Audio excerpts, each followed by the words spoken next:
मंच पर मौजूद आदरणीय घनश्याम कुकरेजा जी, पिंकी रुगवानी जी, जैकी रोलानी जी, वंदना खुशलानी जी, रतन चावला जी, कृष्णानी जी, जेता मोटवानी जी, अनिल तेलानी जी, प्रकाश मोटवानी जी, संजय धनराजानी जी, भरत खुशलानी जी, गोपीचंद बालवानी जी, राजेश चांदवानी जी, गुलराज कुंदवानी जी और बाकी सभी अतिथि। आज का जो कार्यक्रम यहाँ पे लिया जा रहा है वो इसलिए लिया जा रहा है कि जो सिंधी समाज के बच्चे हैं वो लोग आईएएस, आईपीएस इस प्रकार की जो सर्विसेज हैं, जॉब्स हैं, उसमें कैसे ज़्यादा प्रमाण से आए। जैसा कि अभी भी मैंने सुना और पहले भी मुझे कुछ जानकारी मिली कि यहाँ पर जो लोग हैं वो एजुकेशन के लिए थोड़े कम अवेयर हैं, एजुकेशन और इस प्रकार के जॉब के लिए कम अवेयर है। मैं ये कहना चाहता हूँ कि सिंधी समाज जो है अलग अलग प्रकार के कार्यों में है, बिजनेस में बहुत अच्छा कर रहे हैं, एडवोकेट, फिल्म इंडस्ट्री, इस प्रकार के सभी जगहों में सिंधी समाज ने बहुत अच्छा काम किया है। लेकिन जो हमारी गवर्नमेंट सर्विसेज हैं, जो कि प्रीमियर गवर्नमेंट सर्विसेज हैं, जैसे कि आईएएस, आईपीएस, इसमें पार्टिसिपेशन बहुत कम है। पिछले कुछ सालों में 2015, 2016 से पार्टिसिपेशन कुछ प्रकार से बढ़ा भी है। सबसे पहले मैं आपको ये कहना चाहता हूँ कि आप लोगों ने, सभी लोगों ने अपने जीवन में कोशिश करना चाहिए, अपने जीवन के कुछ मूल्यवान वर्ष 2 साल 3 साल आईएएस एग्जाम क्वालिफाई करने के लिए देना ही चाहिए। उसका कारण है कि सबसे ज़्यादा सेटिस्फाइंग और सबसे ज़्यादा एस्पायरिंग कोई जॉब है इंडिया में तो वो आईएएस का ही है। और क्यों है? आपने देखा होगा कि जो लोग बहुत फिल्म इंडस्ट्री में भी जाते हैं, बहुत अच्छे काम करते हैं, क्रिकेट भी बहुत अच्छा खेलते हैं, ऐसे काम करते हैं जहां पर उनको वो बहुत फेमस भी होते हैं, लोग उनको जानते भी हैं, लेकिन कहीं ना कहीं एक दिन उनको एहसास होता है कि हम लोग जो कर रहे हैं उसका अंत क्या है। उनको उसमें वो मज़ा आना बंद हो जाता है, उनको वो जो हायर मोटिवेशन है वो उनको उस काम में नहीं मिलता। लेकिन आईएएस ऑफिसर और इस प्रकार की जो सर्विसेज है इसमें उनको वो हायर मोटिवेशन मिलता है।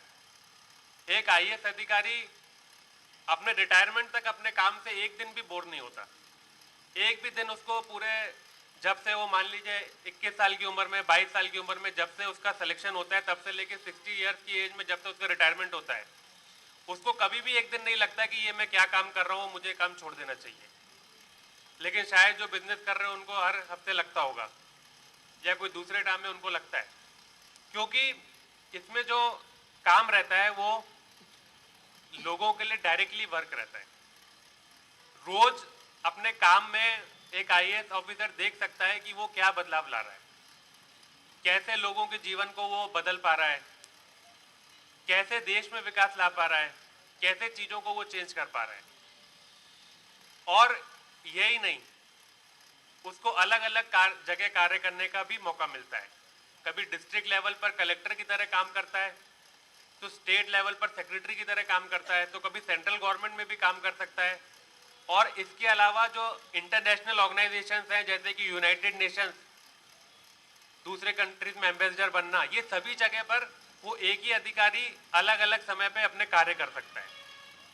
इस प्रकार का जो डाइवर्सिटी रहता है काम करने का, वो किसी और जॉब में नहीं मिलता। इसके अलावा अगर काम करते करते अगर कोई आईएएस ऑफिसर पढ़ाई भी करना चाहता है, फॉरेन यूनिवर्सिटी में जाकर अपना कोर्स भी करना चाहता है, तो उसके लिए भी सरकार मदद करती है और उसको उसके लिए ग्रांट भी दिलाती है। तो मैं ये कहना चाहूँगा कि जैसे मैंने बताया कि ये सबसे ज़्यादा एक सेटिस्फाइंग जॉब रहता है। और मेरी ऐसी इच्छा है कि भंडारा शहर के और भंडारा जिले के, तुमसर के, लाखनी के आप लोग जितने भी बच्चे हैं, आप लोगों ने प्रयास करके कम से कम अपने जीवन का 1 साल या 1 से लेकर 2 साल इसमें जरूर लगाना चाहिए। ऐसे तो बहुत सारे लोग हैं जो अपना जीवन का समय खराब करते हैं, कुछ लोग तो रिश्ता देखने में 2 साल 3 साल 4 साल कभी कभी 21 से लेकर 30 साल लगा देते हैं, लेकिन 1 साल या 2 साल अपने जीवन में कुछ अच्छा करने के लिए नहीं लगाते। कभी ऐसा नहीं सोचते कि अगर हमने 2 साल की मेहनत की तो हमारा पूरा जीवन बदल सकता है और हमारा जो परिवार है, परिवार के आसपास के लोग हैं, उन सबका जीवन बदल सकता है। और सही में ये ऐसा एग्ज़ाम है जिसमें अगर आपने इस एग्ज़ाम को क्वालिफाई किया तो आपका जो सोशल स्टेटस है, लोगों को आपको देखने का नज़रिया है, वो एक दिन के अंदर अंदर बदल जाता है, एक दिन में पूरा चेंज आ जाता है। तो मैं चाहूँगा कि आप लोग इसी चीज़ की तैयारी करें, लेकिन इसके साथ साथ एक चीज़ ये भी जानना जरूरी है कि एग्ज़ाम को क्वालिफाई करना भी आसान नहीं है। वैसे तो यूपीएससी को ऐसी कोई रैंकिंग नहीं है, लेकिन फिर भी कहा जाता है कि दुनिया का सबसे मुश्किल एग्ज़ाम है, टफेस्ट एग्ज़ाम पूरी दुनिया का माना जाता है, क्योंकि इंडिया की पॉपुलेशन ज़्यादा है। और फिर ये एग्ज़ाम जो है 3 स्टेजेस में होता है। पहला प्रीलिम स्टेज होता है जिसमें बच्चों की स्क्रीनिंग करते हैं, उसके बाद फिर मेन एग्ज़ाम होता है। मेन एग्ज़ाम में 9 पेपर्स होते हैं आपके 3-3 घंटे के, जो कि कंटिन्यूस होते हैं, डेली होते हैं, सुबह में शाम में, सुबह में शाम में, ऐसे करके 5 दिन चलता है। तो एक टेस्ट मैच खेलने के लिए जो क्रिकेटर को इतनी फिटनेस नहीं चाहिए, उससे ज़्यादा फिटनेस यूपीएससी का एग्ज़ाम देने के लिए बच्चे को चाहिए। तो वो क्रिकेटर से भी ज़्यादा फिटनेस चाहिए, क्योंकि वो 5 दिन एग्ज़ाम चलता है, वो भी सुबह में भी और शाम में भी। उसके बाद फिर वो क्वालिफाई होने के बाद आपका इंटरव्यू चलता है। तो ये 3 स्टेजेस में चलता है और 3 स्टेज पूरा होते होते पूरा 1 साल कंप्लीट हो जाता है। इसलिए इसमें ना केवल आपको मेंटल फिटनेस चाहिए, फिजिकल फिटनेस चाहिए, साथ में आपको पेशेंस भी चाहिए, क्योंकि पूरा साल भर चलेगा। और जैसे ही आपका इंटरव्यू खत्म होगा वैसे ही नेक्स्ट ईयर का एग्जाम चालू हो जाएगा। मतलब आपको जब पता चलेगा कि भाई मेरा इस बार सिलेक्शन होता है या नहीं होता है, अगर दुर्भाग्यवश 1 साल में सिलेक्शन नहीं होता है तो आपको 10 दिन के अंदर अंदर नेक्स्ट ईयर का एग्जाम भी देना है। तो जैसा मैंने कहा कि आप सभी लोगों ने प्रयास करना चाहिए, लेकिन एग्जाम टफ भी है, इस चीज को भी आप लोगों ने ध्यान रखना चाहिए। किसी के दबाव में आके, माता पिता के दबाव में आके, दोस्तों के दबाव में आके कभी भी यूपीएससी का एग्जाम नहीं देना चाहिए। आपके दिल की इच्छा हो, आप सच में कुछ करना चाहते हैं, बाकी लोगों से अलग उठना चाहते हैं, बाकी लोगों को पीछे छोड़ के आप आगे जाना चाहते हैं, तो ही आपने इस एग्जाम की तैयारी करनी चाहिए। इस एग्जाम में जैसे मैंने बताया कि 3 लेवल का एग्जाम रहता है, और इसमें बेसिकली वैसे तो बहुत लोगों को इस बारे में जानकारी होगी, फिर भी मैं बता देता हूँ कि जो सब्जेक्ट्स रहते हैं वो आपके जनरल स्टडीज़ के सब्जेक्ट रहते हैं, और प्लस आपको एक सब्जेक्ट खुद का चूज़ करना होता है। जनरल स्टडीज़ के सब्जेक्ट में आपके हिस्ट्री रहता है, ज्योग्राफी रहता है, सोशोलॉजी रहता है, इन्वायरमेंट रहता है, आपका इकोनॉमिक्स रहता है, कॉन्स्टिट्यूशन रहता है, पॉलिटिकल साइंस रहता है, इंटरनेशनल रिलेशंस रहता है, इकोनॉमिक्स रहता है, साइंस एंड टेक्नोलॉजी रहता है, और एथिक्स रहता है। इसके अलावा एक ग्रेजुएशन का सब्जेक्ट आपको चूज़ करना होता है, जिसमें बहुत सारे सब्जेक्ट की लिस्ट है, जैसे कि हिस्ट्री, जैसे मैंने बताया, हिस्ट्री, ज्योग्राफी, पॉलिटिकल साइंस, ये सब तो है ही है। साथ में आपके इंजीनियरिंग के सब्जेक्ट भी हैं, आपके साइंस के सब्जेक्ट भी हैं, फिजिक्स, केमिस्ट्री, बायोलॉजी, एग्रीकल्चर, और इसके अलावा लिटरेचर के सब्जेक्ट भी हैं, जैसे कि Sindhi literature, Marathi literature, English literature, Hindi literature. ये आपको एक सब्जेक्ट चूज करना होता है। इसके अलावा 3 पेपर और होते हैं। एक पेपर होता है आपका एस्से का, एक पेपर आपका होता है इंग्लिश का, और एक पेपर आपका होता है आपकी मदर टंग का। मदर टंग में आप हिंदी भी चूज कर सकते हैं, सिंधी भी चूज कर सकते हैं, या फिर जो भी बच्चे की जो भी मदर टंग है वो चूज कर सकता है। तो ऐसे कुल मिला के 9 पेपर्स होते हैं। ये 9 पेपर्स आपके मेन एग्जाम में होते हैं, लेकिन इससे पहले जो प्रीलिम्स का एग्जाम होता है, जो स्क्रीनिंग होता है, उसमें 2 पेपर होते हैं, एक जनरल स्टडीज का और एक आपका एप्टीट्यूड टेस्ट। जनरल स्टडीज में ये सभी आ जाते हैं, जैसे मैंने बताया, history, geography, sociology, political science, international relations, economics, science and technology. लेकिन इसमें आपका जो सब्जेक्ट जो आपको चूज करना होता है वो नहीं रहता है। तो इस प्रकार से ये सारे सब्जेक्ट रहते हैं। इसमें जो सबसे जरूरी चीज रहती है कि आपका जो गाइडेंस है, आपका जो फोकस होना चाहिए वो सही होना चाहिए। आपका जो डायरेक्शन है एग्जाम को क्वालिफाई करने का वो सही होना चाहिए, क्योंकि जैसे जब मैंने बताया इतने सारे सब्जेक्ट्स हैं, सिलेबस थोड़ा बड़ा है। सिलेबस लोगों को देखने के बाद थोड़ा सा उसके लिए भय उत्पन्न होता है, डर उत्पन्न होता है। सिलेबस बड़ा है, लेकिन अगर आप लोगों को डायरेक्शन मिल गया कि कौन से किताब से कौन सा सब्जेक्ट पढ़ना है और कितनी देर तक पढ़ना है, तो वो एग्ज़ाम बहुत इजी हो जाता है। क्योंकि ज़्यादातर बच्चे डायरेक्शन लेस पढ़ाई करते हैं, अलग अलग कॉलेज से पढ़े होते हैं, उनको बताने वाले भी लोग नहीं होते हैं, उनकी गलती नहीं रहती। कभी इंटरनेट पे समय खराब करते हैं, कभी यूट्यूब का वीडियो देख लेते हैं, कभी फेसबुक पे देख लेते हैं, कभी किसी से बात कर लेते हैं, और वो डायरेक्शन उनको कभी मिल ही नहीं पाता। तो डायरेक्शन अगर सही है कि ये किताब है, ये किताब से ये चैप्टर, ये किताब हिस्ट्री यहाँ से पढ़ना है, ज्योग्राफी यहाँ से पढ़ना है, कौन से क्वेश्चंस का अभ्यास करना है, कौन से किताब का अभ्यास करना है, अगर वो डायरेक्शन सही है तो मैं कहता हूँ कि पहले अटेम्प्ट में ही स्टूडेंट का क्वालिफाई हो सकता है एग्जाम, और बहुत आसानी से हो सकता है। बट डायरेक्शन सही होना चाहिए और मेहनत करने की स्टूडेंट में इच्छा होनी चाहिए। मैंने जैसे 2012 में अपना कॉलेज मेरा पास आउट हुआ था इंजीनियरिंग, और उसमें ही मैंने 2012 में ही मैंने कॉलेज में ही अपना पहला एग्ज़ाम दे दिया था। अच्छे से नहीं दे पाया था मैं, कॉलेज में मेरे को भी डायरेक्शन की कमी थी। लेकिन उसके बाद जब मैंने कॉलेज में एग्ज़ाम दिया, प्रीलिम्स मेरा क्वालिफाई हो गया। मेंस में क्योंकि मेरे को समय ही नहीं मिला था, कॉलेज ही चल रहा था, तो मेरा फर्स्ट अटैम्प्ट में सिलेक्शन नहीं हुआ। लेकिन फिर जब मेरा कॉलेज खत्म हुआ, सेकंड अटैम्प्ट में मैंने सही तरीके से तैयारी की। ज़्यादा लोगों से बातचीत नहीं की, 2-3 लोगों से बातचीत की, 2-3 ही मेंटर रखे मैंने, और उन्होंने जो बोला उसको मैंने सही तरीके से पालन किया। और उस चीज़ को मैंने जब पढ़ाई की तो मुझे लगा कि ये तो बहुत ईजी एग्ज़ाम है, ये तो आसानी से क्वालिफाई हो सकता है। और इतनी सही मार्गदर्शन मुझे आज भी, मैं उन लोगों को शुक्रगुजार रहता हूँ जो 2-3 लोगों ने मुझे मार्गदर्शन दिया। इतना व्यवस्थित मार्गदर्शन दिया था कि जो मेन एग्ज़ाम था, जो रिटन एग्ज़ाम था, इंटरव्यू से पहले जो होता है, उसमें जो मेरे मार्क्स थे वो इंडिया में सबसे ज़्यादा थे। और उस समय पे इंडिया में सबसे ज़्यादा मार्क्स मेरे मेन एग्ज़ाम में आए थे। इंटरव्यू में मेरे मार्क्स थोड़े कम रह गए, तो इसलिए मेरी रैंक ऑल इंडिया रैंक 180 थी। तो ये जो मार्गदर्शन था और वो जो तरीका उन्होंने मेरे को बताया था, वही तरीका मैंने 2014 के बाद कुछ दोस्त, किसी ने रेफ़र किया, कोई अपनी बहन, कोई भाई, लोगों ने रेफ़र किया कि फ़ोन पे बताओ, ऐसे मैंने बताया। और उसके बाद से आपको आश्चर्य होगा कि 20 लोग सेलेक्ट हो चुके हैं उसी मार्गदर्शन पे। हर साल 1 बच्चा 2 बच्चा सेलेक्ट होता ही होता है। और उसी तरीके से वही चीज़ कैसे पढ़नी है, वही चीज़ हमने यहाँ पर नागपुर में उदय एकेडमी में हमने चालू किया। आदरणीय घनश्याम कुकरेजा जी जिनके अध्यक्ष हैं, तो वो चीज़, वो तरीका आना चाहिए। एक्चुअली आप मेहनत तो हर कोई कर सकता है, मेहनत तो कोई, क्या कहते हैं, बैलगाड़ी चलाते तो बैल सबसे ज़्यादा मेहनत करती है, रास्ते में चलती हुई चींटी हमसे ज़्यादा मेहनत करती है। लेकिन वो सही तरीके से मेहनत तो करनी ही करनी है, मेहनत में कमी नहीं होनी चाहिए, लेकिन मेहनत सीधे रास्ते पे करनी है। अगर आप इधर उधर चल के टेढ़ा मेढ़ा चलेंगे तो आपको मेहनत भी ज़्यादा लगेगी और आप कभी मंजिल पे भी नहीं पहुंच पाएंगे। तो सही तरीके से सही डायरेक्शन में मेहनत करनी है। जैसे मैंने बताया, ये सारे सब्जेक्ट हैं, इन सब्जेक्ट की किताबें कौन सी हैं ये आपको मालूम होनी चाहिए, और किताबों में किस पे ज़्यादा वजन डालना है, किस में कम वजन डालना है, ये चीज़ भी आपको मालूम होनी चाहिए।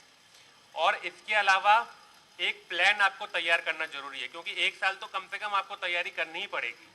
तो 1 साल अगर आपके पास में है, तो 1 साल में पूरा कोर्स कैसे कंप्लीट करना है, उसका आपके पास टाइम टेबल भी आप लोगों ने बनाना चाहिए। और वो टाइम टेबल के हिसाब से डेली आपने क्या पढ़ना है, ये भी टाइम टेबल आपने बनाना चाहिए। क्योंकि मेरा ये मानना है कि जो इंसान डेली टाइम टेबल बनाता है, डेली का टाइम टेबल फॉलो करता है, डेली का शेड्यूल फॉलो करता है, वही साल के अंत का जो अपना टारगेट है, वही इंसान पूरा कर सकता है। जो इंसान डेली का शेड्यूल नहीं बना सकता, वो इंसान अपना साल का शेड्यूल भी नहीं बना सकता और साल का टारगेट भी नहीं पूरा कर सकता। इसलिए सबसे ज़रूरी है कि पहले आप लोग सिलेबस को देखिए, सिलेबस को समझिए, और उस सिलेबस के हिसाब से पूरा शेड्यूल आप बनाइए कि आपको साल भर में क्या क्या पढ़ना है और कहाँ से पढ़ना है। और एक बार आपने वो बनाया तो डेली रोज आपको क्या पढ़ना है, 3 घंटे क्या पढ़ना है, 3 घंटे क्या पढ़ना है और 3 घंटे क्या पढ़ना है, इस हिसाब से आप लोग पढ़िए तो आपका पूरा शेड्यूल पूरा होगा। दूसरी बात, एक बहुत ज़रूरी बात है कि आप में से ज़्यादातर लोग बिजनेस फैमिली से हैं, व्यापारी परिवार से हैं। दुकानें हम लोग लेट बंद करते हैं, 11 बजे बंद करते हैं। लेकिन जो भी लोग यूपीएससी की तैयारी कर रहे हैं, उनके लिए मेरी एक ही एडवाइस रहेगी कि आपके माता पिता भले ही कितने बजे लेट रात में सोते हो, आप लोगों ने सुबह उठ के 3 साढ़े 3 बजे उठ के 4 बजे से पढ़ाई चालू कर देनी चाहिए। अगर 4 बजे से पढ़ाई चालू करेंगे तो 10 बजे होते होते आपका आधा सिलेबस, आधा जो आपको दिन भर में पढ़ना है वो कंप्लीट हो जाएगा। तो मेरा ये बहुत ही मूल्यवान एडवाइस रहेगी कि 3:30 बजे उठ जाके तैयार हो जाना चाहिए और 4 बजे से आप लोगों ने पढ़ना चालू कर देना चाहिए। 4 बजे तक अगर आप पढ़ेंगे तो 3 घंटे 4 से 7 पढ़िए, फिर 1 घंटे का रेस्ट लीजिए, 8 से 11 पढ़िए, फिर 1 घंटे का रेस्ट लीजिए, फिर 12 से 3 पढ़िए। ऐसे करके कम से कम दिन में 10 घंटे पढ़ने का आप लोग प्रयास कीजिए और वो 10 घंटे भी 3-3 घंटे के गैप, 3-3 घंटे का शेड्यूल बना के पढ़िए, क्योंकि जो आपका एग्जाम है वो भी 3-3 घंटे के ही होने वाले हैं। और इसलिए आपको हैबिट, जैसे मैंने बोला कि टेस्ट क्रिकेट खेलते समय जो स्पोर्ट्समैन होता है उससे भी ज़्यादा फिटनेस आपको यूपीएससी एग्जाम देने में लगेगी। इसलिए 3-3 घंटे आपके बैठने की हैबिट होनी चाहिए।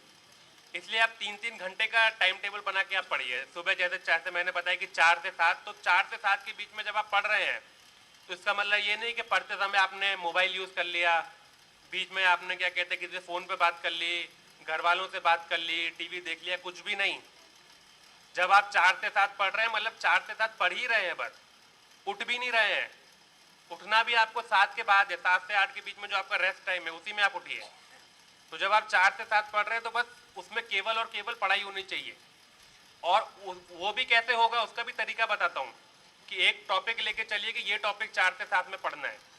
जो टॉपिक दूसरा कोई स्टूडेंट एक दिन में पढ़ेगा, 24 घंटे में पढ़ेगा, वो टॉपिक को आप टारगेट लीजिए कि 3 घंटे में पढ़ना है। जैसे कि आपका हिस्ट्री का कोई टॉपिक है, शिवाजी महाराज की हिस्ट्री है, वो आपका एक चैप्टर है मान लीजिए, तो आप टारगेट लीजिए कि 3 घंटे में पढ़ना है 4 से 7 में। तो अगर आप 4 से 7 में वो टारगेट लेंगे कि मुझे ये पढ़ना है, तो आपको वो कंप्लीट करने के लिए पूरा फोकस करना पड़ेगा। और फोकस आप जब करेंगे तो खुद ही आपका फोकस बढ़ेगा भी, कंसंट्रेशन बढ़ेगी भी। और 3 घंटे में जब आप पढ़ेंगे ऑटोमेटिकली देखना 15 दिन 20 दिन जैसे बीतेंगे आपका कंसंट्रेशन बहुत हाई हो जाएगा। और बहुत सारे लोग बहुत सारी चीज़ें लेके आते हैं, मेडिटेशन है, योगा है, इन सब चीज़ों से हमारा फोकस बढ़ता है। लेकिन मुझे लगता है कि जो बच्चे हैं उनके पास इतना समय नहीं है कि वो लोग योगा करें, मेडिटेशन करें। उनके लिए तो योगा यही है कि आप 3 घंटे में एक चैप्टर पढ़ लीजिए, आपका योगा हो जाएगा, आपका मेडिटेशन हो जाएगा, आपका फोकस उसी चीज़ से बढ़ जाएगा। आपको कोई ज़रूरत नहीं है कि आप मेडिटेशन करें, योगा करें या कोई ऐसी एक्सरसाइज करें। जैसे कि कंसंट्रेशन बढ़ाने के लिए कुछ टीचर्स बताते हैं कि एक दीवार पे काला गोला बनाए उसको देखते रहें, ये सब कुछ भी करने की ज़रूरत नहीं है। आप केवल पढ़ें और प्लानिंग के साथ पढ़ें, शेड्यूल बना के पढ़ें। और 3-3 घंटे का शेड्यूल बना के जो 3 घंटे में आपने पढ़ने का सोचा है वो 3 घंटे में अगर आपने कंप्लीट किया, ये आपका फोकस ऑटोमेटिकली बढ़ता है। और ये देखी हुई चीज़ है, मेरी ऑब्जर्व की हुई चीज़ है, क्योंकि मैंने यूपीएससी से पहले आईआईटी जेईई का एग्ज़ाम भी क्वालिफाई किया है, उससे पहले उसके साथ में मैंने कैट का एग्ज़ाम भी क्वालिफाई किया है, जीआरई का एग्ज़ाम भी क्वालिफाई किया है और नेशनल लॉ यूनिवर्सिटी का एग्ज़ाम भी क्वालिफाई किया है। तो ये सारे एग्ज़ाम जब मैंने क्वालिफाई किए हैं और अपने उम्र के अलग अलग स्टेज पे क्वालिफाई किए हैं और कहीं पे मैं फेल भी हुआ हूँ, तो मुझे अच्छे से इस तरीके को पता है कि कॉन्सेंट्रेशन कैसे बढ़ता है। जब मैंने आईआईटी जेईई का एग्ज़ाम क्वालिफाई किया था तब मेरी ऑल इंडिया रैंक 4000 थी। जब कैट का एग्ज़ाम क्वालिफाई किया था तब मेरी ऑल इंडिया रैंक 1000 थी। उसके बाद जब मैंने जीआरई का एग्ज़ाम क्वालिफाई किया तो अराउंड मेरे 1600 में से 1580 मार्क्स थे। फिर यूपीएससी में मेरी ऑल इंडिया रैंक 180 थी। उसके बाद फिर मैंने नेशनल लॉ यूनिवर्सिटी एग्ज़ाम दिया तो ऑल इंडिया रैंक मेरी सेकंड थी। तो मुझे ये चीज़ पता है कि एग्ज़ाम में कंसंट्रेशन बढ़ाने की जो योगा, मेडिटेशन, रनिंग, ये सबसे ज़्यादा ज़रूरी है कि जो आपको करना है उसको आप लोग सही तरीके से कीजिए, उसको आप लोग प्लानिंग से कीजिए और प्लानिंग के साथ उसको इम्प्लीमेंट कीजिए। आपने अगर प्लानिंग के साथ किया, अपना डे डिसाइड कर लिया कि मुझे ये करना है और वही चीज़ आपने फॉलो की, तो आपका कंसंट्रेशन आप देखिए 15 दिन के बाद 15 दिन के बाद आपका कंसंट्रेशन लेवल बहुत हाई हो जाएगा, आप बाकी बच्चों से आगे हो जाएंगे। इसी के साथ साथ और जब आप रात में सोने जाते हैं तो आप ये देखिए कि आपने दिन भर में जो सोचा था, जो आपने लिखा था कि मुझे दिन भर में पढ़ना है, वो आपने पूरा किया कि नहीं किया। और रात में सोते समय आप जो आपने दिन भर में पढ़ा है एक बार 10 मिनट के लिए बिना किताब खोले अपने दिमाग में सोचिए। दिमाग में बस सोचिए कि आपने क्या क्या पढ़ा है। आपकी जो मेमोरी पावर है वो भी बहुत ज़्यादा बढ़ जाएगी, कंसंट्रेशन पावर पड़ेगी आपने को 3-3 घंटे पढ़ने में, और मेमोरी पावर रात में सोते समय बस सोच लीजिए कि पूरे दिन भर में आपने क्या पढ़ा है। आप देखिए 15 दिन 20 दिन ऑटोमेटिकली आपकी मेमोरी पावर बढ़ जाएगी, आपको कोई भी जरूरत नहीं है किसी प्रकार की कोई एक्सरसाइज करने की, यही एक्सरसाइज है। इस तरीके से आप लोग पढ़िए। यहाँ पे डिटेल तो मैं आपको नहीं बता रहा हूँ, बस इतना जरूर कहूँगा कि जो जो किताबें आप फाइनलाइज करते हैं वो किताबों से आप स्टिक रहिए, किताबें बदलिए मत, क्योंकि हर किताब में सेम ही चीज़ लिखी रहती है, एक ही प्रकार की चीज़ें लिखी रहती हैं, बस लिखने का तरीका अलग होता है। किताब आप सिलेबस देखिए, सिलेबस के हिसाब से आप किताबों को फाइनलाइज कीजिए और उन किताबों से आप आगे पढ़िए। इसके अलावा 2 किताबें हैं जो बहुत इंपॉर्टेंट है, बाकी किताबें तो आप डिसाइड कीजिए, लेकिन 2 किताबें, एक इंडिया बुक जो कि ministry of information and broadcasting publish करती है, मैं स्पेशली बता रहा हूँ क्योंकि और भी बहुत सारे लोग पब्लिश करते हैं जो कि फ्रॉड है। केवल ministry of information and broadcasting जो पब्लिश करती है वो ओरिजिनल है। उसके अलावा इकोनॉमिक सर्वे जो मिनिस्ट्री ऑफ फाइनेंस पब्लिश करती है, ये दोनों किताबें में से जो आपका प्रीलिम्स का पेपर रहता है वो 60% आता है। 60% लोग मानते नहीं, लोगों को बोले कि 60% आता है, नहीं मानते, बोले झूठ बोल रहे हैं, फिर नहीं पढ़ते, उसको नहीं पढ़ते, बोले ये क्यों पढ़ना है, क्योंकि वो थोड़ी टफ है, थोड़ी 1000 पेजेस की है, फिर उसको छोड़ देते हैं, फिर उनका सिलेक्शन भी नहीं होता। फिर उसके बाद सेकंड अटेम्प्ट छोड़ के, थर्ड अटेम्प्ट छोड़ के फिर पढ़ते हैं, फिर उनका सिलेक्शन हो जाता है, फिर उनको समझ में आ जाता है। इसलिए मैं बता रहा हूँ कि 60% of the paper India book और इकोनॉमिक सर्वे में से आता है। ये 2 किताबें तो हर किसी ने पढ़नी ही चाहिए। इसके अलावा आप लोग अपनी किताबें फाइनलाइज कीजिए, लेकिन एक न्यूज़पेपर डेली आप लोग पढ़िए, उसमें द हिंदू अच्छा न्यूज़पेपर है, अगर एक दिन लेट भी मिलता है तो एक दिन लेट पढ़िए, 2 दिन लेट मिलता है 2 दिन लेट पढ़िए, लेकिन पढ़िए जरूर, क्योंकि वो 2 दिन लेट होने से कुछ नहीं होने वाला। एग्जाम में वैसे भी 1 महीने पहले पेपर बन जाता है, 1 महीने का अगर आप एग्जाम से 1 महीने पहले अगर आपने न्यूज़पेपर पढ़ना छोड़ दिया तो कोई फर्क नहीं पड़ेगा, क्योंकि पेपर 1 महीने पहले ही बन जाता है। तो 2 दिन लेट आता है तो 2 दिन लेट भी पढ़िए, लेकिन आप लोग उसको द हिंदू को जरूर पढ़िए और डेली 1 घंटा पढ़िए उसको। और कैसे पढ़ेंगे, तो वो पढ़ने का तरीका ये है कि जो सिलेबस है और सिलेबस के जो टॉपिक्स हैं, वो टॉपिक से जुड़ी हुई न्यूज़ अगर आपके न्यूज़पेपर में आती है तो वो बहुत इंपॉर्टेंट है। जैसे कि कॉन्स्टिट्यूशन आपके सिलेबस में है, कॉन्स्टिट्यूशन के आर्टिकल, फंडामेंटल राइट्स, ये सब आपके सिलेबस में है। और अगर न्यूज़पेपर में कोई ऐसा आर्टिकल आता है जो फंडामेंटल राइट्स के बारे में बात करता है, राइट टू लिबर्टी के बारे में बात करता है, राइट टू प्राइवेसी के बारे में बात करता है, तो वो न्यूज़ आर्टिकल बहुत ज़्यादा जरूरी है। तो वो न्यूज़ आर्टिकल पे आप लोग फोकस कीजिए और उन न्यूज़ आर्टिकल को आप लोग कटिंग बना के, नोट बना के सेव करके रखिए। जैसे कि आपके सब्जेक्ट हैं history, geography, economics, political science और साइंस एंड टेक्नोलॉजी, ये सब सब्जेक्ट्स की अलग अलग न्यूज़ हैं, उनको हाईलाइट, अंडरलाइन कीजिए, कटिंग कीजिए और उनकी सबकी अलग अलग फाइल बनाइए। और उसके बाद हर 15 दिन में आपने जो न्यूज़पेपर की जो कटिंग्स बना के रखी हैं उसको आप लोग रिवाइज कीजिए। मार्केट में बहुत सारी ऐसी मैगजीन्स आती हैं करंट अफेयर्स की, जनरल नॉलेज की, वो सबको पढ़ना बेकार है, क्योंकि वो सब सेकंड हैंड चीज़ें हैं। जैसे सेकंड हैंड गाड़ी चलाना बेकार है, वैसे सेकंड हैंड मटेरियल पढ़ना भी बेकार है। फर्स्ट हैंड मटेरियल है आपका न्यूज़पेपर और वो सेकंड हैंड है, उसको किसी ने इस्तेमाल किया है, उसने अपना दिमाग लगाया, उसने क्या अगर उसका दिमाग इतना होता तो वो पहले तो वो क्वालिफाई कर लेता जिसने वो मैगजीन लिखी है। उसके बाद तो दिमाग नहीं था, आप उसके दिमाग का आप पढ़ोगे तो आप कहाँ से क्वालिफाई करोगे। तो फर्स्ट हैंड चीज़ क्या है, आपका न्यूज़पेपर है। और फर्स्ट हैंड चीज़ में से अगर आप नोट्स बनाएंगे तो आपके खुद के नोट्स रहेंगे। तो आप कम से कम कोशिश तो कर रहे हैं सेलेक्ट होने की, सेलेक्ट होंगे नहीं होंगे बात की बात है, लेकिन जब आप खुद के नोट्स बनाएंगे तो आप कदम तो बढ़ा रहे हैं सिलेक्शन की तरफ। लेकिन अगर मैगजीन पढ़ रहे हैं तो आप पहले ही हार मान लिए, इसका मतलब ये हो गया, क्योंकि आप ऐसे इंसान का लिखा हुआ पढ़ रहे हैं जो खुद ही सेलेक्ट नहीं हुआ था। तो फिर वो जब सेलेक्ट नहीं हुआ तो आप तो सेलेक्ट नहीं होंगे। इसलिए आप न्यूज़पेपर जो है उसके नोट्स खुद ही बनाइए, खुद ही बना के खुद की मैगजीन टाइप का बनाइए अलग अलग सब्जेक्ट की, और उसको हर 15 दिन में रिवाइज कीजिए। और हर पुराने को, जैसे आप एक बार का, जैसे आपने मई में, मान लो जैसे मई में प्रीलिम्स होता है, मई से आपने 2024 में प्रीलिम्स मई में है, तो आपने 2023 से मान लो प्रिपरेशन चालू की, तो पहले 1 मई से 15 मई का जब पढ़ रहे हैं तो वो तो पढ़िए, लेकिन जब आप 30 मई को पढ़ेंगे तो 1 मई से लेकर 30 मई तक का पढ़िए, फिर जब जून में पढ़ेंगे तो 1 मई से लेकर 15 जून का पढ़िए, ऐसे पुराना सारा रिवाइज करते जाइए। जब भी आप पढ़ रहे हैं तो पुराना भी पढ़िए और नया वाला 15 दिन का भी पढ़िए, फ़ायदा उसका बताता हूँ कि सारी न्यूज़ एक दूसरे से जुड़ी हुई रहती है, सब न्यूज़ एक ही न्यूज़ रिपीट होती रहती है, लेकिन एक बार देखेंगे तो समझ में नहीं आएगा। जब आप पहली बार देखेंगे तो आपको नहीं समझ में आएगा, लेकिन जब आप पुराने से पूरा आगे जाते जाएंगे तो आपको समझ में आएगा कि ये सब जुड़ा हुआ है और आपकी अंडरस्टैंडिंग बनने लग जाएगी, और इतनी इन डेप्थ अंडरस्टैंडिंग बनेगी कि मैं आपको बता रहा हूँ कि आप क्वेश्चन आपने आउट ऑफ सिलेबस भी आया ना तो आप भी उसका जवाब भी दे दोगे। क्यों? क्योंकि आपने पूरा एक क्रोनोलॉजी के साथ पढ़ा है। एक साल की न्यूज़ आपने केवल न्यूज़ नहीं पढ़ी है, आपने सब जोड़ जोड़ के पढ़ा है, आपने हर 15 दिन में रिवीजन किया है।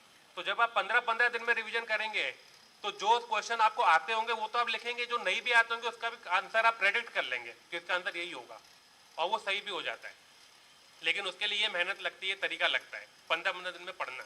और सभी न्यूज़ एक दूसरे से जुड़ी रहती हैं, पुरानी न्यूज़ के बेसिस पे रहती हैं। तो आगे जाके जब आप पढ़ना चालू करेंगे तो शुरू में मान लीजिए आपको न्यूज़पेपर पढ़ने में 2 घंटे लगते हैं, 2.5 घंटे लगते हैं, किसी किसी को 4 घंटे भी लग जाएंगे, लेकिन 2 या 3 महीने बाद आपको 45 मिनट से 1 घंटे में भी आप न्यूज़पेपर पढ़ पाएंगे, क्योंकि आप जब न्यूज़ को जोड़ जोड़ के पढ़ेंगे। तो न्यूज़पेपर आप लोग जरूर पढ़िए। उसके साथ में जो एक चीज़ बहुत ज़रूरी है, जो कि एक मंत्रा है क्वालिफाई करने का, वो है लास्ट 35 ईयर के क्वेश्चन पेपर, जनरल स्टडीज़ के भी, आपके सब्जेक्ट के भी, आप लोग अपने हाथ से लिख लीजिए। क्वेश्चन पेपर की केवल किताब लीजिए, सॉल्व मत लीजिए, अनसॉल्व किताब लीजिए और खुद से सबके आंसर लिख लीजिए। और ये सारे के सारे क्वेश्चन कहीं ना कहीं घुमा फिरा के इधर उधर करके रिपीट हो जाते हैं। कहने को तो टफेस्ट एग्जाम है, लेकिन क्वेश्चन रिपीट होते हैं, ये 100% है। और मेरे सिलेक्शन का और इंडिया में सबसे ज़्यादा मार्क्स लाने का वन ऑफ द रीज़न यही था कि लास्ट 35 ईयर से क्वेश्चन मैंने किए, और वो लास्ट 35 ईयर के जो क्वेश्चन मैंने किए उनमें से घुमा फिरा के क्वेश्चन आए, और कम से कम 20-30% ऑफ द पेपर मेरे से पहले से ही देखा हुआ था।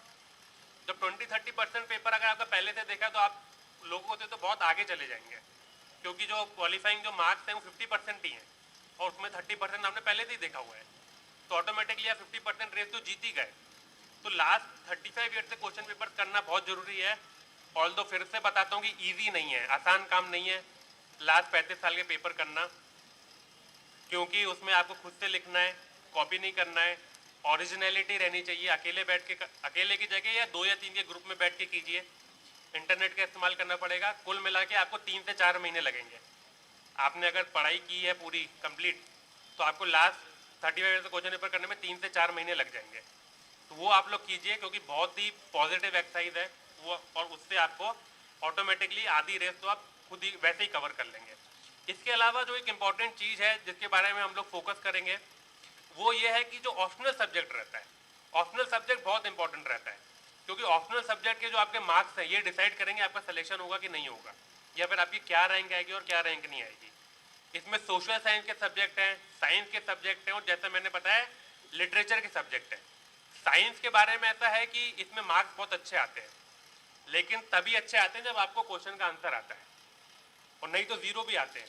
मान लीजिए 10 मार्क्स का क्वेश्चन अगर आपने पूरा नहीं किया तो आपको जीरो आ जाएंगे, और अगर आपने सही किया तो 7 to 8 मार्क्स आ जाते हैं। सोशल साइंस का ऐसा है कि मान लो क्वेश्चन पूरा नहीं आता फिर भी आंसर लिख सकते हैं, 10 में से वो 1 नंबर तो देगा, 2 तो देगा, लेकिन अगर पूरा आता है तो भी 10 में से 4 से ज़्यादा नहीं देता हूँ, क्योंकि वो एक्चुअली वो टफ है, और टफ होने के बाद कभी कभी उसे क्वेश्चन ऐसे रहते हैं कि जो समझ में नहीं आते। कभी कभी ऐसा रहता है कि उन्होंने पूछा कुछ और है और हमको समझ में कुछ और आता है और हम कुछ और लिख के आ जाते हैं। तो सोशल साइंस का ये प्रॉब्लम है। लेकिन ऑल्दो मैंने खुद ने सोशल साइंस लिया था, लेकिन फिर भी मैं आपको एडवाइस दे रहा हूँ, बहुत लोगों को एडवाइस दी है कि लिटरेचर जो सब्जेक्ट है वो उसमें दोनों का फायदा है। उसमें आपका सिलेबस भी लिमिटेड है, सोशल साइंस की तरह अनलिमिटेड सिलेबस नहीं है, और ऐसा भी नहीं है कि अगर आपको क्वेश्चन नहीं आता तो आपके 0 ही मार्क्स आएंगे। उसमें दोनों चीज़ें हैं, मतलब सोशल साइंस में तो सिलेबस ही अनलिमिटेड है, वो कहीं से भी सवाल पूछ सकते हैं, और कोई सवाल वो ऐसा पूछ लेंगे और हमको लगेगा कि जो हमने पढ़ा है वही चीज़ है, लेकिन एक्चुअली में उन्होंने पूछा कुछ और होगा, आउट ऑफ द सिलेबस होता है वो, और इसलिए मार्क्स कम आते हैं। साइंस में ऐसा है कि ग्रेजुएशन तक का आपको पूरा याद करना पड़ेगा। मतलब हम लोग कॉलेज में तो सेमेस्टर वाइज एग्जाम देते हैं, तो हम सेमेस्टर का याद करते हैं, लेकिन आपको 5 साल का याद करके जाना पड़ेगा एग्जाम में, और एकदम डॉट टू डॉट लिखना पड़ेगा। तो इतना जो याद कर सकता है वो साइंस का एग्जाम दे। लेकिन लिटरेचर में क्या है कि इतना बड़ा सिलेबस नहीं है, और ऐसा भी नहीं है कि out of the syllabus question आते हैं। इसलिए देखा गया है कि लिटरेचर जो स्टूडेंट्स लेते हैं उनका सिलेक्शन ज़्यादा होता है बाकी से कंपैरिजन में, उनकी रैंक्स भी अच्छी आती हैं।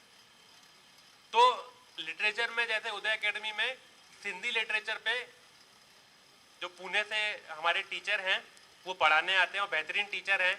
इससे पहले उनके अंडर में भी कुछ 10 से 12 स्टूडेंट सेलेक्ट हो चुके हैं जो उनके अंडर में पढ़े हुए हैं, वो उदय एकेडमी में पढ़ाने आते हैं। और बहुत ही मतलब मुश्किल से अपना समय निकाल के, क्योंकि हिंदी के टीचर भारत में 2 या 3 ही हैं जो अच्छे टीचर हैं। ऐसे तो बहुत सारे जो लिटरेचर के सब्जेक्ट के टीचर बहुत सारे हैं, लेकिन यूपीएससी के लिए पढ़ाने वाले हैं जिनके अंडर में बच्चे सेलेक्ट होते हैं, जिनको तरीका पता है, वो भारत में 2 ही 3 है। और उनमें से एक उदय एकेडमी में पढ़ाने आते हैं, बहुत उनको रिक्वेस्ट करने के बाद वो पढ़ाने आते हैं। उनके अंडर में पढ़े हुए 10 से 12 बच्चे सेलेक्ट हुए। अगर आप लोग हिंदी लिटरेचर सब्जेक्ट लेंगे, ऑल्दो आपका जो इंटरेस्ट है वो सब्जेक्ट लीजिए, ऐसी कोई ज़बरदस्ती नहीं है, मैं केवल एडवाइस कर रहा हूँ कि हिंदी लिटरेचर जो सब्जेक्ट अगर आप लेंगे तो आपका मार्क्स अच्छे आ सकते हैं, कम मेहनत में डायरेक्शन मिलेगा आपको। वो सर बहुत अच्छा पढ़ाते हैं, आपको डायरेक्शन मिलेगा, और उस डायरेक्शन में अगर आप पढ़ लेंगे तो आपका एक गारंटी होगी, आपको पता है कि भाई अब मैंने तैयारी कर ली है तो मेरे मान लो 500 में से 300 नंबर आने हैं, आप एक बता सकते हैं। सोशल साइंस में नहीं बता सकते। सोशल साइंस में आप बोलेंगे मैंने पूरी तैयारी कर ली, मेरे 500 में से 300 आने चाहिए, लेकिन आपके 500 में से 50 नंबर आ जाएंगे। लेकिन लिटरेचर में ऐसा नहीं, अगर आप बोलेंगे कि मेरी तैयारी हो गई है, 500 में से 300 आने चाहिए, तो 500 में 300 आ सकते हैं। और साइंस में ऐसा है कि आप ये बोल ही नहीं पाएंगे, मतलब बहुत मुश्किल है ऐसा बोलना कि मेरे 500 में 300 आएंगे, क्योंकि वो लेवल की तैयारी करना, वो पूरा याद रखना दिमाग में, वो बहुत टफ हो जाता है। तो यही मैं कहना चाहता हूँ। उदय एकेडमी के बारे में थोड़ा बताना चाहता हूँ। अभी तक 3 बैचेस वहाँ से निकले हैं, और नागपुर सिटी में अपना रेलवे स्टेशन के पास में एकेडमी है, जहाँ पर जो वहाँ के अध्यक्ष हैं, बाकी मेंबर्स हैं, उन्होंने वहाँ पर रहने का अरेंजमेंट किया है। बच्चे वहाँ पे 6 से 7 महीने रहते हैं। खाने का अरेंजमेंट किया है, अच्छा पढ़ाई का अरेंजमेंट किया है, लाइब्रेरी है वहाँ पे, सभी प्रकार की किताबें हैं, और एक पूरे देश भर से बच्चे आते हैं। ऐसा नहीं है कि नागपुर शहर के या विदर्भ के बच्चे आते हैं, वहाँ पे पूरे देश भर के बच्चे आते हैं। 50 बच्चे सेलेक्ट करते हैं, उसका सिलेक्शन भी इतना ईजी नहीं है, पहले मैं बता दूँ। तो 50 बच्चे देश भर से सेलेक्ट करते हैं, और वो जो देश भर से बच्चे सेलेक्ट होते हैं साथ में रहते हैं, साथ में मिलकर सही डायरेक्शन में पढ़ते हैं। और एक अगर आपने साथ में रह के, जैसे मैंने बताया कि लास्ट 35 मिनट से क्वेश्चन पेपर था, अगर आप लोग 2 या 3 का ग्रुप बना के करेंगे तो एक थोड़ा जल्दी हो जाएगा। थोड़ा इंटरव्यू की तैयारी डिस्कशन करके करेंगे तो वो आपकी बेटर प्रिपरेशन होगी अकेले करने से अच्छा। लेकिन साथ में रहने का मेरा मतलब है कि साथ भी अच्छे लोगों का, 2 या 3 का जो ग्रुप बनाते हैं अच्छे लोगों का बनाइए। ऐसे लोगों का मत बनाइए कि जो पढ़ाई करें और रात में पिक्चर देखने चले जाएं, या पढ़ाई करें और बोले कि नागपुर में कहाँ घूमने जाना है। तो अच्छे लोगों का ग्रुप अगर आपने 3 लोगों का बनाया जो साथ में रह के पढ़ते हैं, एक दूसरे को पढ़ाते हैं, इंटरव्यू की तैयारी साथ में करते हैं, या फिर लास्ट ईयर क्वेश्चन पेपर साथ में करते हैं, न्यूज़पेपर में कुछ समझ में नहीं आया तो साथ में डिस्कशन करते हैं, ऐसा ही अगर 3 लोगों का ग्रुप बन जाए तो मैं कहता हूँ कि सिलेक्शन और भी आसान हो जाएगा। लेकिन वो 3 लोग अच्छे होने चाहिए। उन तीनों में से कोई भी ऐसा एडवाइस नहीं करे कि अभी पठान मूवी रिलीज हुई है तो चलो पठान देखने चले, ऐसा एडवाइस करने वाला मत रखिए। ऐसा ही एडवाइस करने वाला रखिए जो बोले कि अभी 10 घंटे पढ़ लिया, चलो 2 घंटा और पढ़ लेते हैं, कल जो पढ़ना था आज ही रात को पढ़ लेते हैं। ऐसे 3 लोग रखिए। और ऐसे लोग अगर भारत से सभी लोग सेलेक्ट होके आएंगे, इंटरव्यू दे के आएंगे, तो उनमें से वो जो 50 लोगों में तो सब अच्छे ही लोग रहेंगे। तो मैं आप लोगों को एक गुजारिश करूंगा कि आप लोग भी उदय एकेडमी में जाकर वहाँ पे पढ़ने की कोशिश कीजिए। निःशुल्क उन्होंने रहने का अरेंजमेंट किया है, खाने का अरेंजमेंट किया है, पूरा एक सामाजिक संस्था है, कोई प्रॉफिट बनाने वाली दिल्ली की कोचिंग इंस्टीट्यूशन नहीं है वो, जिनका एम प्रॉफिट बनाना है। सभी अच्छे लोग उससे जुड़े हैं। केवल एक ही टारगेट है कि सिंधी समाज के बच्चे ज़्यादा मात्रा में IAS IPS ऑफिसर बनने चाहिए, यही हम लोग का टारगेट है। इसी उद्देश्य से बनाया गया था, प्रॉफिट कमाने का उसमें किसी का भी कोई उद्देश्य नहीं है, नॉट फॉर प्रॉफिट ऑर्गेनाइजेशन है। बस यही उद्देश्य है कि ज़्यादा से ज़्यादा लोग सेलेक्ट होने चाहिए। फिर एक बार बोलूँगा, आप लोग का इंटरव्यू वो लोग लेंगे जो लोग इंटरेस्टेड है। ये तो मैं नहीं कहूँगा कि सभी लोगों का सिलेक्शन हो जाएगा, लेकिन मैं ऐसी उम्मीद ज़रूर करूँगा कि आप लोग सभी लोग दें तो आप लोग का उसमें सिलेक्शन हो जाए। सिलेक्शन होने के बाद आप लोग कोर्स कीजिए, 6 महीने नागपुर शहर में रहिए, वहाँ पे बहुत अच्छा अरेंजमेंट है, सब अच्छे लोग हैं, वहाँ से सीख के आइए। सीख के आने के बाद 6 महीने घर में तैयारी कीजिए, और उसके बाद आप लोग एग्ज़ाम दीजिए। मैं उम्मीद करूँगा जो लोग मेरे कांटेक्ट में रहेंगे, मेरे से जुड़े रहेंगे, अभी तक तो 20 लोग सेलेक्ट हो चुके हैं, मैं उम्मीद करूंगा आप में से भी ऐसे 2-3 लोग निकले जिनको मैं गाइड कर सकूं और उन लोगों का भी सिलेक्शन हो सके। इतना ही मैं कहना चाहूँगा। और भी लोग यहाँ पर इसके बारे में बताना चाहते हैं, मैं उनको उनसे अनुमति लेता हूँ कि मैं अपने 2 शब्द समाप्त करता हूँ और आगे के जो वक्ता है उनको बोलने का के लिए ये स्वागत करता हूँ। धन्यवाद।